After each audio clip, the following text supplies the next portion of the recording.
We're here in Arizona to check out Fat Fender Garage, and from the moment we walked in the door, we knew this was anything but your average, ordinary, everyday hot rod shop. Mind-boggling attention to detail on every aspect of this shop, not to mention the scope of their business, chassis, parts, everything being done in-house. And when I say everything, I mean everything. This is not your normal, everyday hot rod shop. This is Fat Fender Garage.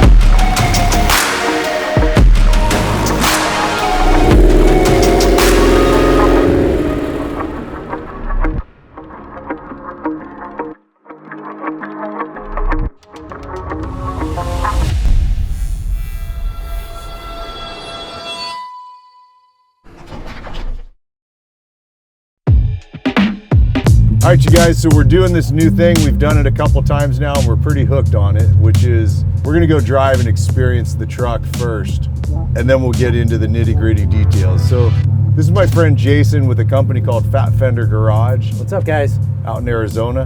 By the way, I keep throwing the mentions to you guys. Our podcast is now live, so if you head over to Autotopia LA podcast channel, after you watch this video, of course, that's where we're at.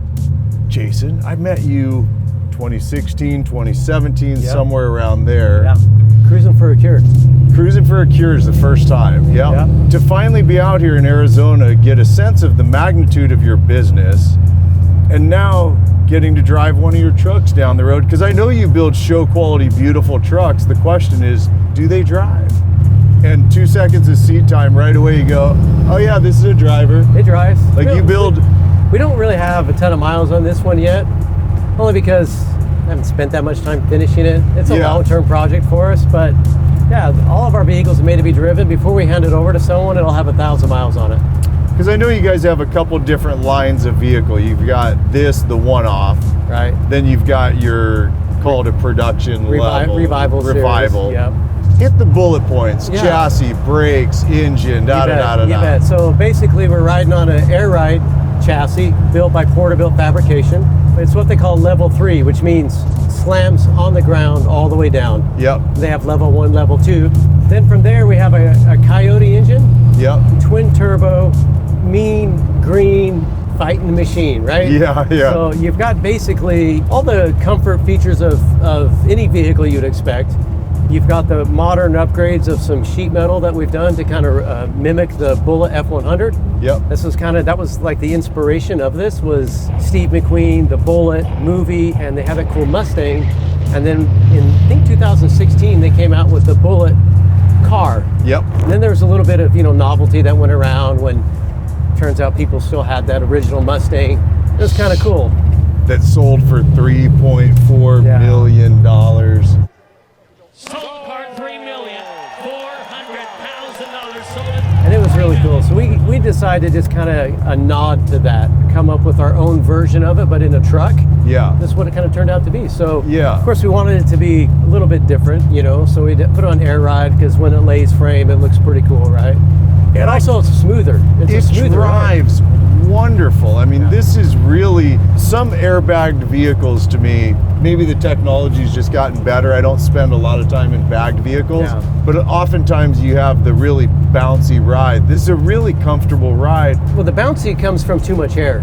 Got it. And getting your airbags disproportionate and not having all the geometry and everything dialed in. So if you get too much air, then it's firm, and so then it's really bouncy. So what you want is you want enough air in your bags to get you the ride height, but not so much air that you create this tension between your suspension. So that's what Porterbuilt is basically known for, is that perfect blend. The other thing I notice is I personally love manual brakes. Yeah. Although I have experienced them where it's not right and you have a ton of brake pedal feel, but you have no brake. You keep leaning on it. You're like, I just want this thing to stop. Yeah. I mean, this is set up so nicely, dude. Manual brakes actually do work. Heck, they use them in NASCAR. Yeah. Right? and pretty much all motorsports, you're not running a boosted brake setup, so they're proven to work. But if you get it dialed in, it's pretty smooth. What a nice driving. And what's the power on this thing? Probably 750, 800. At a low boost setting, twin turbo Coyote, we know you could dial it up, but 7 pounds of boost, pretty simple, straightforward, and super drivable car. Yeah. I mean, it's really. And it's not actually that loud. We got the windows down, having a conversation. Yeah. And we're not getting droned out. We're not, everything's. That's the beauty of turbos. It minimizes a lot of that drone for you. I think about the old days of driving something that was 700 plus horsepower. It didn't want to drive like this. It was pissed off the whole time. Yeah. But we're just cruising along like something you could daily drive. And you're probably getting, if you stay out of the boost a little bit, you're probably still getting 18 miles per gallon right now. Isn't that great? And then you get that nice little whistle from the turbos. Oh, yeah. What a nice truck. God, man. And try this one on for size, you guys. Everything other than powder coating. So everything, even including the Cerakote. Yes, the interior. Yes, fabrication, paint, body, you name it. That you guys do it all in-house. I mean... To be honest with you, that wasn't the intention. I'm sure. Especially when it comes to, shit, we're going to start stitching too. Let's go get Mom's sewing machine and see if we can figure this out. I have such a desire for the customer to have it right. So finally, I was like, I'm doing it myself. We're going to figure it out. All the other elements that you do, I'm not surprised. You're a great, reputable builder. It's that you do your own interiors and they come out this quality, that this falls into like show quality interior. There's a lot you can do to an interior if you want to get crazy, right? But you got to find that balance, with all this stuff. But I think at the end of the day, what we're looking for is, I want everything to be a driver. I want it to, that for me is first and foremost. It has to be able to be driven. And then we also want it to look the very best we can make it based on the customer's, desire, needs, what he's looking for. So the other thing, and try again, you guys, I'm pointing out a lot, and I'm going to, because the company you've built, I mean, Jason's been hearing me off camera over and over and over today about how impressed I am at walking through the building. But the idea that you said 5 mechanical engineers on staff, right? 7. 7 mechanical engineers. 7 mechanical engineers, I mean, I know part of that is you guys are doing chassis, you're creating parts, so you need engineers for all that. Right. But when you're building stuff like this, then there must be a lot of engineering done in advance, so you're not, as Sean Smith calls it, sketching in metal. Yeah. So what I learned is, in the very beginning, everybody wanted to do things like the old school way, right? I'll just cut this, bend this, and we'll put it in. And then I looked at it and I said, hey, can you make that not look homemade? You'd look at it, I was like, that just looks like you just threw it in a vise and bent it over with a hammer and it looks like garbage. And so I wanted the look to be a certain way, and I realized the only way you could get that look is to have it drawn up, laser cut, press broke, all that kind of stuff, right? Yeah. So it caused us to have to get a little bit more involved in the entire process. Yeah. And then that expanded my guys' minds. They got more creative. And so some of the products we come up with are literally ideas from inside the shop from our techs that work with us. And now you turn it over to engineering, and engineering becomes a part. And so they feel inspired to be part of the contributors of the company and the growth when they get to have some input on what is being designed in the shop. And so it's kind of fun, and they become creative in the process. Yeah. Instead of me trying to be the only creative person, next thing you know, I got 35 people that are doing it. Yeah. God, I can't get over how nicely this truck drives. And I'm not bullshitting you though, Jason. Not one thing. Your ergonomics are wonderful, where your shifter's placed, the feel of the brake, the way it drives it, like every single thing. I have not come up with one thing yet. One of the things that's tough is having a shifter here helped us with ergonomics. Because if I had to put a column shift, guess what? I'd be running right into the actual dash. You're screwed with the dash. You're screwed. Yeah. So then you'd have this like another 1.5 inches forward. I mean, I'm guessing this is easily $500,000+ truck. Irrelevant. Well, it's actually for sale. Is it really? Yeah, we're actually going to sell it. People watching might want to buy it. Do you have a ballpark price on it? $475. Not bad, huh? For a custom built truck. You guys listening right now? I know a couple of you out there can afford it. First come, first serve. Original build cost had to be considerably more. Oh, yeah. Yeah, we're at 800.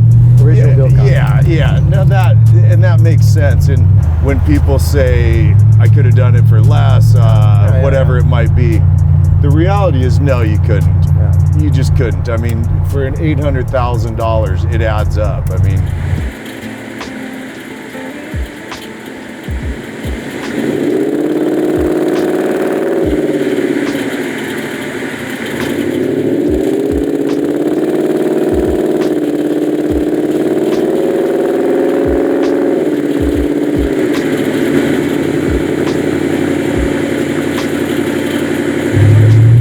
truck, man.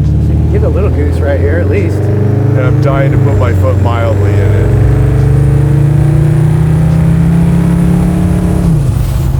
Oh, and those sounds, man. Definitely a really beautiful smile machine right here, man. Just when it lets off and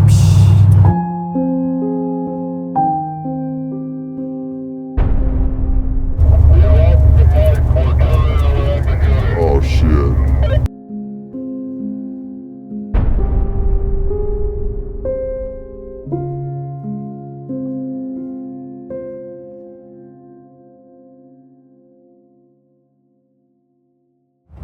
the mic fell off? The mic fell off.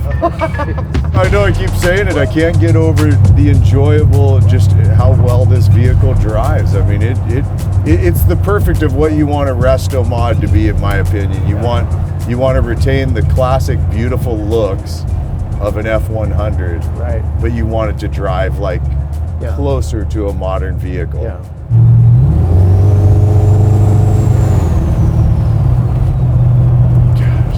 Is the air system on this, is this another company, or is this all, does Porter build? No, it's just airlift. Got it. So okay. It's managing I didn't know if it was just the controller. They're managing all the air and the airbags and all that kind of stuff. That's all engineered in the chassis.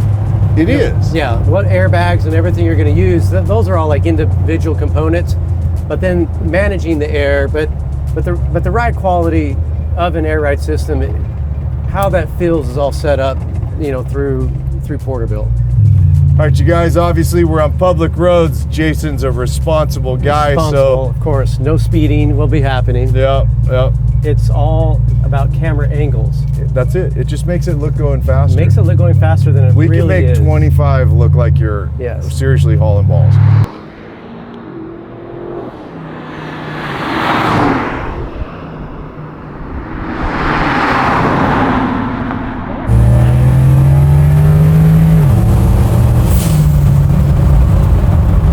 Yeah, I figured we were going to catch up on that guy pretty quickly. It had a little too much boost.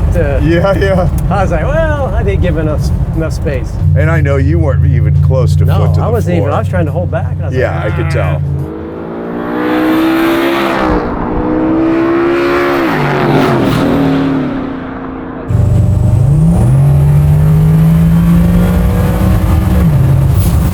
Yeah.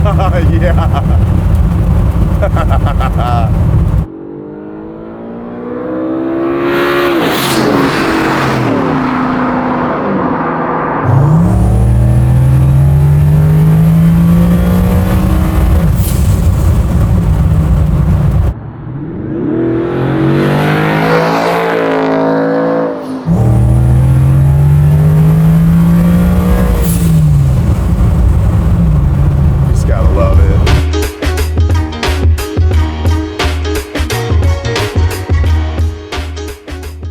Done a burnout in here before. Really? First time. So we're gonna see. Might take us a minute to practice.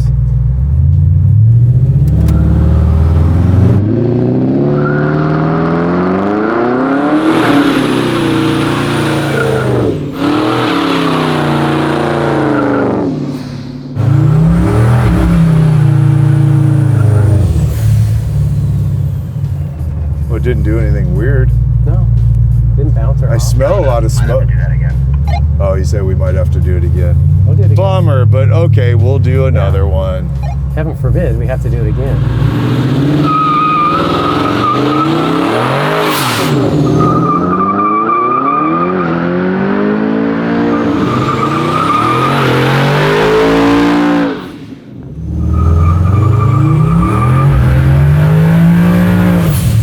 Yeah. I was like, Oh my God, dude, turbo's so deceiving. There's not enough noise to make me go, oh shit, we're getting down. we got down. That's it. We're good, right, guys? Yeah, that'll do. Yeah, I thought so. Holy cow, look at all this smoke, man. Hey guys, it's time for a tech talk from my friend Stefan at Liqui Moly. So what do you got for today? Sean, today we have this MOS2 2050 motor oil specifically designed for classics and older vehicles, including flat tapped cammed high performance engines. Very, very good oil that will reduce friction and add extra protection, especially on cold start in the morning. Awesome. All right, well thanks, man. So if you're still here, it means you're curious to know what the hell this truck is.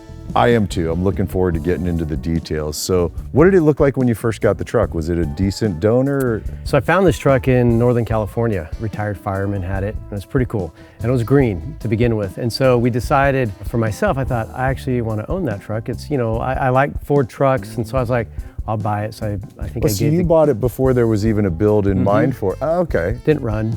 Yeah. The sheet metal was good. Yeah. It was original green. It was patina. I wasn't sure what I'd do with it, but I thought, hey, I like it. And so got it down here and then parked it. So I was kind of working with Porterbuilt. We were designing a new chassis for Fords. This was your development vehicle for the chassis? And, got it. And then we had a client that wanted to do a build. And so then it eventually morphed into this. Very cool. Yeah. So at the time, I remember I was at Barrett-Jackson. Yeah. And they had unveiled, like maybe 6 or 7 years ago, the Bullet Mustang. Right. Kind of reincarnated, right? Yes. And so they did the big unveiling, they showed it all, it was green and everything, and then I was just like, I want to do a Bullet F100. And so the wheels started spinning, right? Just started going through it. I thought, well, I want to go a little darker green, this kind of black green, right? It has a nice look to it, but at the end of the day, not green, right? Yeah. We started the design based off that. And so really, from the very beginning, it was designed to feel Mustang-esque. And so that's where all of those little elements that came up with on all the sheet metal was based off that concept. Got it. Which we'll get into. I promise you guys we'll get into all the sheet metal work done on this. Let's go mechanical first. Mechanical, Let's pop the hood here? and kind of talk through what this truck is. We bought a motor. It was a Gen 2 motor, and that we completely kind of went through, cleaned up, changed a lot of things out, and it kind of beefed it up a little bit. And then we got some Garrett twin turbos, right? Yes, you did. But the concept was not like, hey, let's get as much horsepower as we can out of this. We still wanted the drivability, and we wanted it to spool up a little bit quicker.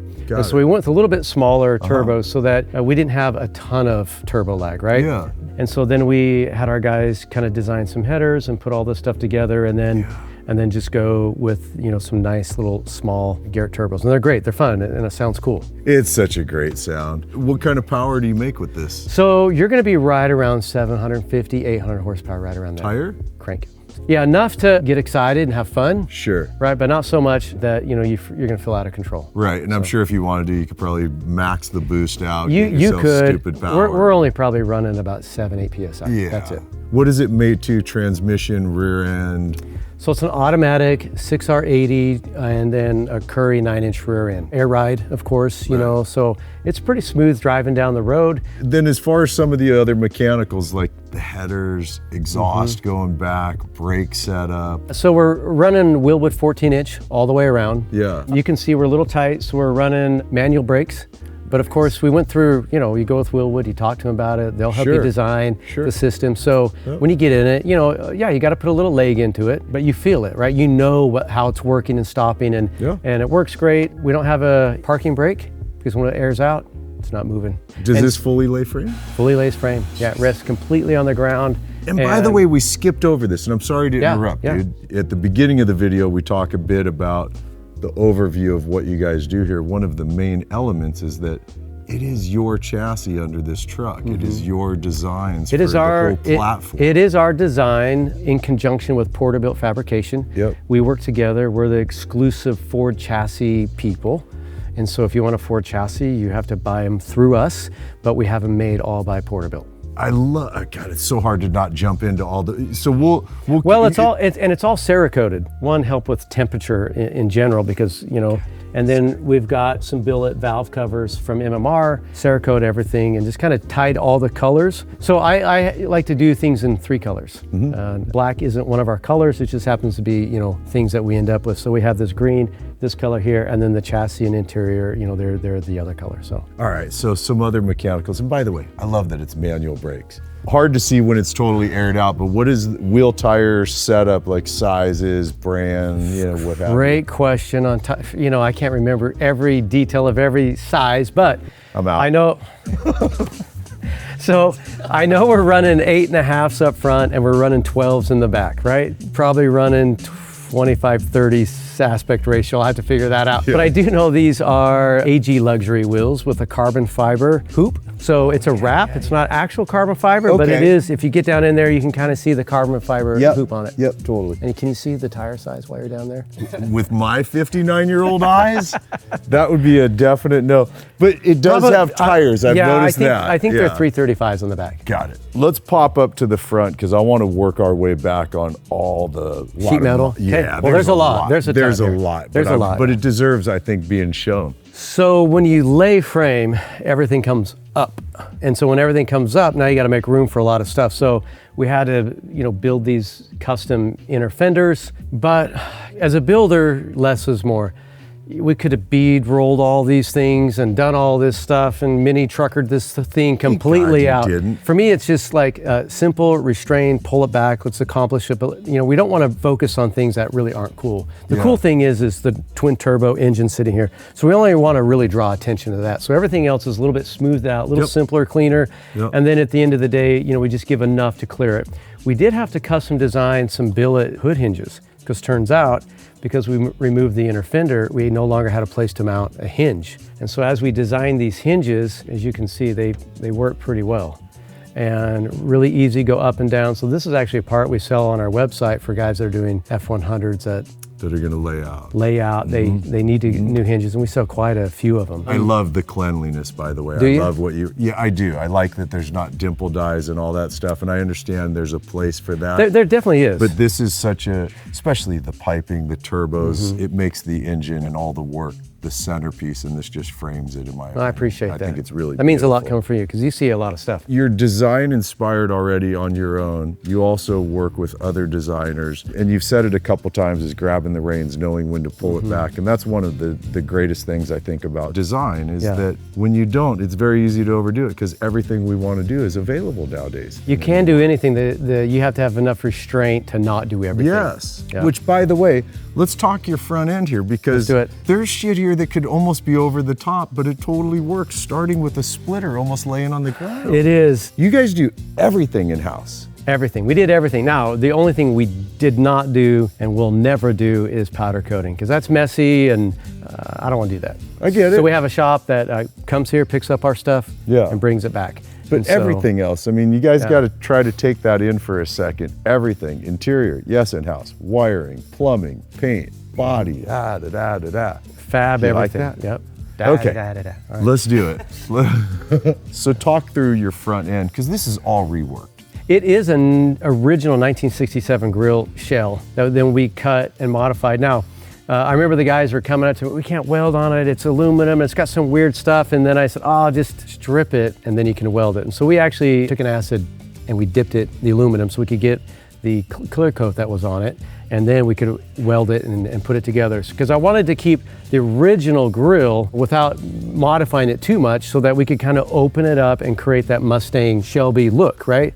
And so we cut, modified, re-welded that. So that's all aluminum. This is all still aluminum, factory aluminum right through here. So, and then we just kind of kept this original, and then we grafted in a bumper into the side, put some fog lights. Again, we're thinking Mustang, right? And then we put a little chin spoiler, and then we kind of dimpled this. You can't really see it, but it's kind of dimpled. We looked at a lot of different new Mustangs, old Mustangs, and what could we do to kind of, resemble. We weren't trying to we didn't want it to become a Mustang.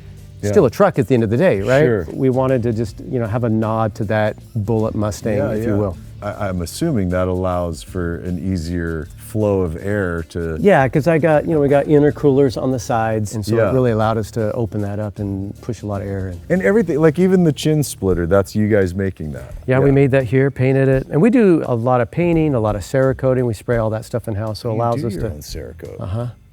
So then, Is of course, the hood modified, yeah. Then, of course, obviously? the hood. So the hood. This is probably. It seems like every time we do this in a hood, and we've only done it twice. It's like takes 3 hoods to actually do it. Does it really? They don't weld easily. They warp. All this stuff gets messed up. So I think this is hood number 2. And this opening here is to get the hot air out. Just to let from any the hot air. Yeah, turbos. yeah. Just kind of like a negative pressure to kind of pull any hot air out. Yeah. And then, of course, you go along the side. And another thing you'll notice, Sean, is like I'm super concerned about the crispness of everything. So if you kind of look at you kind of look at these body lines, we want them to look nice and clean and crisp and to a point. It's still a truck, but you want it to look right. It's so good, the side of this truck. It's so good. I'm sorry, you guys. Right, you got that? All right. Like this running down the side the way it does, this opening back here, the treatment you did along the rod. I mean, it's so good. It's pretty good. Of course, you got some billet handles, Cerakoted. Do you guys make those too? Make those in-house, yeah. Do you guys see why I'm geeking out? The whole time you're talking, I'm going, oh, I wonder if they do that in-house. Yeah, yeah, and I like a door handle, to be honest with you. There's a lot of things where people have all different kind of variations to it. Yeah. There's just something about just keeping something old school about it. Something, I agree. right? And is it a popper? No, it's mechanical. yeah, just a regular old mechanical. Imagine that. Door handles never go out of style. Door handles never go out of style. You can make them better, but I think you just got to keep Agreed. the door handle. You guys all enjoy doing the no side view mirrors. Well, so I feel like if you remember the movie Shrek, they look like Shrek ears sometimes, right? And I was just like, I don't know, this truck just doesn't seem like it needs mirrors. I understand it. It does screw up the look. It can. I'm just such a I like to drive, so it's such a natural thing to like. It is. Kind of. It is. Whatever. Big deal. Dude, one of my favorite body mods that you've done here is this, which is so paying homage to the Mustang, huh? It is, yeah. We really didn't know how we wanted to do it, so we did play around with that quite a bit because I was concerned it not feeling, fluid. You play around with something enough, and my guys would just like make designs. They'd like hold it up their format, come out, I'm like, and I said, we'll know when we know. And they keep playing around with it. We keep coming up with ideas, and then at the end of the day, like, yeah, that's it. So tastefully done. Is it a legit It does, yeah, vent? yeah, it does. Yeah, it does go all the way through. Good work on that, man. Yeah. Of course, we French. Chris Ashton got me hooked on. Did he? Don't do a vent if it's not a vent. Oh, yeah. Just don't do it. If it's gonna be there, you got to make it functional. So does that feed to the brakes? I mean, it feeds air to the back tire. Keeps your tires Yes, nice and cold, yes. right? So you can never really I'm get. sorry, you can never Chris. get grip, so you do better burnouts. I love it. I'm sorry, Chris. I love your I'm sorry, thought. Chris. All right. So we kind of Frenched in this a little bit to still keep a bumper, but not have it hanging out past. And then these are some LED lights that we designed and made in-house because we didn't have any trim on it. And so the only way to put this lights in would be that big trim piece that goes on it to hold everything in. I was like, well, that's got to go. Kill this. Yeah, so then we designed this like kind of recessed, took the idea, Marquez design, they did a lot of those back in the day. And so we kind of just like, something similar to that. Can you explain a term? I've heard it so much, and I know there's some of you guys out there. We know what you're talking about when you say Frenched in. Do you know why it's called that? I have no idea. Google it, you guys, and then send it in the comments. We're back in the back, really. And so, like we talked about up front, the truck goes down, suspension comes up. Sure. And so we have to raise the bed. This would have been a metal bed. For me, this is an opportunity for us to actually kind of soften this industrial, right? But then also not have it look like super glossy, fake, if you will. When we do the wood beds, we're thinking of like high-end furniture, right? And so we got these bed strips in here, but then if you take a look at this kind of grayish color, it kind of fades to a little darker gray. Yeah. So it kind of blends itself into the bed strip just a little bit without, I actually do all the wood beds. This is the one thing that I do myself. Really, Yeah, man? so I'll do all these, I'll design the finish, and I'll help kind of get the finish started with my guys. And once we have the look that we're after, then I'll let them kind of take over and finish it up. But all this wood color, wood, everything is all picked out and done here in-house. Machined and milled in-house from, if you're a woodworker out there, it's called 4/4 lumber, and it's rough lumber, and then you plane it from rough lumber and the widths, and you cut it down to the size you want. So this is a little bit wider than normal, than you would normally see, because I was trying to keep it not super busy. A portion of this raises to expose underneath, right? Yeah. So where do you put a gas filler? There's a lot of stuff, and then access all the air ride, suspension and everything. And so we have it to where it will open up. You can go to shows. There's like show lighting, lights on the tires. Can we do it right now? Raise it and look underneath? Yeah, want to do that? Yeah, for sure. Let's do it.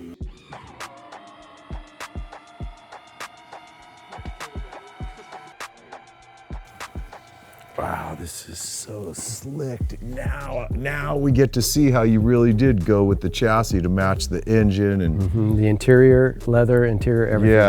Yeah. God, this is beautiful. So the Porterbuilt chassis, we actually made these little FFG parts that go in there because they were typically open. And then I was like, well, I don't like seeing all the airlines and all that kind of stuff there. So we wanted to clean that up. So we built those. And this is my lack of mechanical knowledge. 4-link rear? Yeah, this is a 4-link rear end. And so you got a cantilever suspension on it. And then we have this Watts link here, all air ride, airlift, air management. A lot of guys will put a tank here, the compressors, all of it sitting right here. The reason why we never do that, because I've seen this happen plenty of times. They'll even have the tanks dropped in right here, and they'll have all this stuff covering it up, and the fuel pump goes out.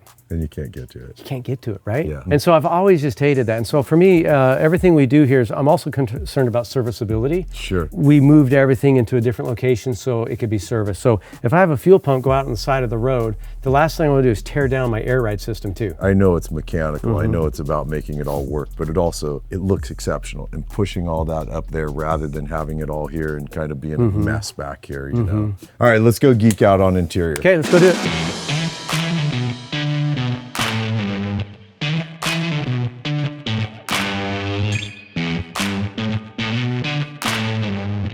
This is so good.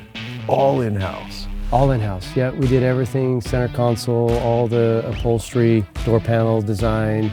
It wasn't easy for us to learn how to do all this stuff because, again, we're not an upholstery shop, if you will. Yeah. We had to, cut our teeth and learn some stuff and figure I'm it all out. sure, yeah. I mean, there's a lot going on for sure. It's not simple interior. There's a lot going on. What are the seats from?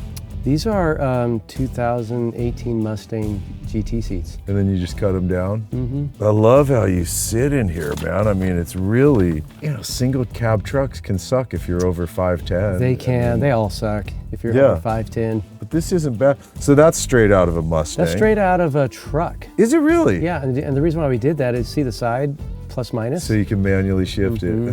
Because the Mustangs have paddles. The problem with paddles is there's no good system and steering column without going into that race style. Doesn't fit with Doesn't quite fit with this truck. Then we use the headlight switch out of a Mustang as well, sitting over there on your right-hand side in the center console. That turns all of our lights on, off. Yeah. And then, air ride controller. Air ride controller. I also like the thought you put into radiusing this so you can make room for that. A little boost gauge there so you can pretend like you care.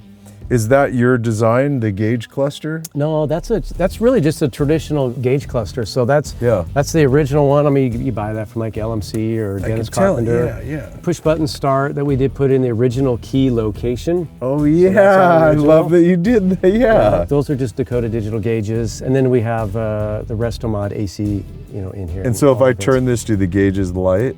Nice. They just do great gauges. Focal front speakers. 13-inch jail subs in the back, and so it booms if you wanted to. If you wanted to, yeah. I think it's cool. You either give it harnesses like you did, or a 3-point. Look at the lighting in here, man. Dude. It's just that I don't like to not be able to see things at night when I'm driving if I need to look for something, so that just gives us a little extra. Whenever you do this kind of stuff, in my opinion, it can get 80s limo cheeseball fast. Yeah. Really fast. It can. That's done very tastefully. Well, the right color lighting. Yeah, too, just but wide, and it's not meant to be an ambient light. It's just meant to be like an accessory light for you to like. you need to see something. Extra see light something, it up, right? Yeah. Yeah. Stunning interior, stunning truck. What you guys do here blows my mind, and thank you for, obviously you guys paid the expense of bringing us out here. Thank you and the team Yeah, for doing well, we're that. glad to have you guys come out. I know it's a long trip, right? Yeah. Coming from California, you guys were willing, Yeah. right? So it's awesome. I'm like, let's just make it happen. Let's have Yeah. it come out. I love it. Thanks, Jason. Yeah, you bet. I am so completely and totally impressed with the company that Jason has built here called Fat Fender Garage. The scope of this place, from the chassis business to producing vehicles to producing one-off vehicles like the truck we just shot today, this is a mind-numbing company, and I highly recommend look deeper into them should you be looking for any of the components that they sell here. Absolutely love this truck. Could not find one thing that bothered me on it. Not one thing other than maybe the title should have my name on it. Totally, completely blown away by the truck, by the company, and by Jason, the guy that runs all this and created what is known as Fat Fender Garage. Big thanks to you guys for hanging and watching what we do. I really appreciate it. Look out for the podcast because it is live now on the Autotopia LA podcast channel. I'm really hoping you'll click over there, hit the subscribe button, hit notifications every Monday, 3 p.m. Pacific Standard Time. It will be live. So thanks again, you guys, and I'll see you in the next episode. All right, man. Later.